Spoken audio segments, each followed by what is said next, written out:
we're in this complex world today with a lot of changes, with a lot of new intersections, new crossings.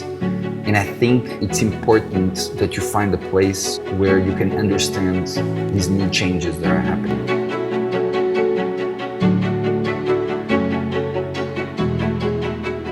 Good morning, everyone, and welcome to the Intelligent Enterprise Institute interview series here at the House of Beautiful Business. And today I have here with me Ricardo, who is the co-founder of the Beta I, an innovation hub here in Lisbon. Welcome, Ricardo. Thank you for the invite. Sure. Could you please tell us more about your role and how you started with the Beta I startup? Yeah, so Beta I started about 10 years ago.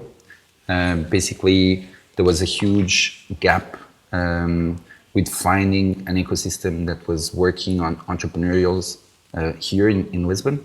And we basically started because we wanted to bring the young generation to find a way out of a crisis. There was a huge crisis here, huge unemployment with the young generation.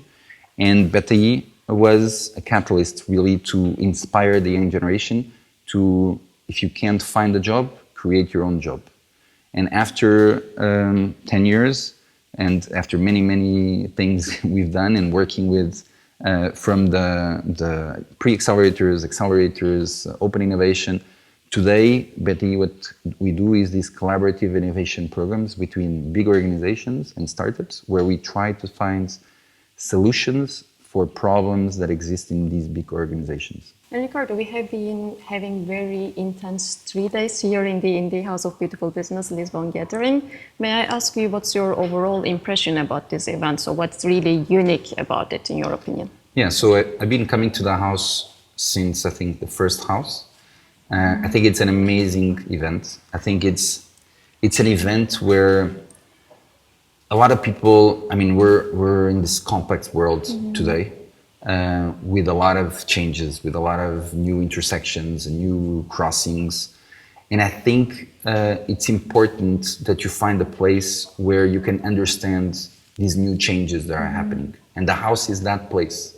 It's where you come and listen to so many different sides of stories from different stakeholders, from government and artists and entrepreneurs and business people. And it provides you context on what's happening in the world, and it helps you imagine or inspire for a path forward. And I think the house, due to its curation, due to its community, really brings that to people. Yeah, it's exactly right. We have been listening to many perspectives in these last days, artists, governments, big corporations. And what's your key personal takeaway from all of this? I mean, for me, I think the first thing about what I have at the house, and even the way you say, are you coming to the house? Every year, are you coming to the house? And so the House of Beautiful Business is a place you go that became almost like family. I see more and more friends there. I meet new friends. I'm sure next year there will be those people there and new ones. And I think the house for me has been an eye-opener for that. It's really a place where I can find a community that I can engage, that I can talk about challenges that I'm facing. I can discuss new topics. It's really an amazing community. Yeah, great. But the transformation starts from an individual level, but it actually goes to an organizational level and even a societal level at the end. How do you see then the role of these big corporates in this, let's say, social transformation? I think it's super important that big corporations come to these things. If you look, most of the corporations, they go to the everyday conferences, and it's always the same. And they stay, and maybe they go half an hour, and then they leave. And I'm sure if big corporations would come to the House of Beautiful Business, they would stay for the whole time, or at least a full day. Because the experience is so different, especially because of this complex world, you're more and more in this awkward position that you don't know what's going to happen. And the house puts you in this awkward position. It's uncomfortable. And so because it's uncomfortable, you learn and you understand new things. And I think the companies, the corporations need to come to events like the House of Beautiful Business to really understand or get new knowledge due to this being uncomfortable. And the other day I was talking with a friend, and he was telling me about a new role in the corporation. And when you have a new role, you get this excitement, right? It's like a new job. You get excited.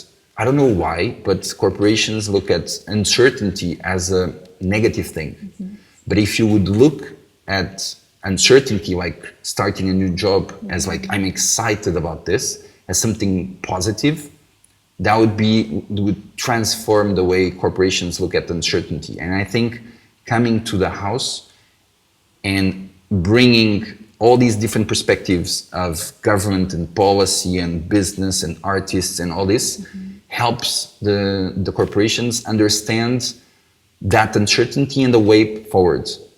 Yeah, exactly. Well, lastly, if I ask you to really describe this event in just one word, what would that be for you? I don't know. I think I'm going to use the same that I did, eye-opening. Eye-opening. Because you really are, I mean, every house, I come with a few ideas I'm going to use for my own company or personally. And I feel the same from the people that attend the house. They all come with 1-2 ideas that will basically transform their lives or change something. I mean, even this year was Concrete Love, and I remember the last talk this year was with Jessica Orkin, and she was talking about she found the man of her life at the house in the last dinner at the last event, and today they're together, and she moved to Lisbon even. So just the fact that this is possible at the house is amazing. So yeah, eye-opening. Well, thank you very much, Ricardo, for your time and your great insights, and already looking forward to the next gathering then. Thank you.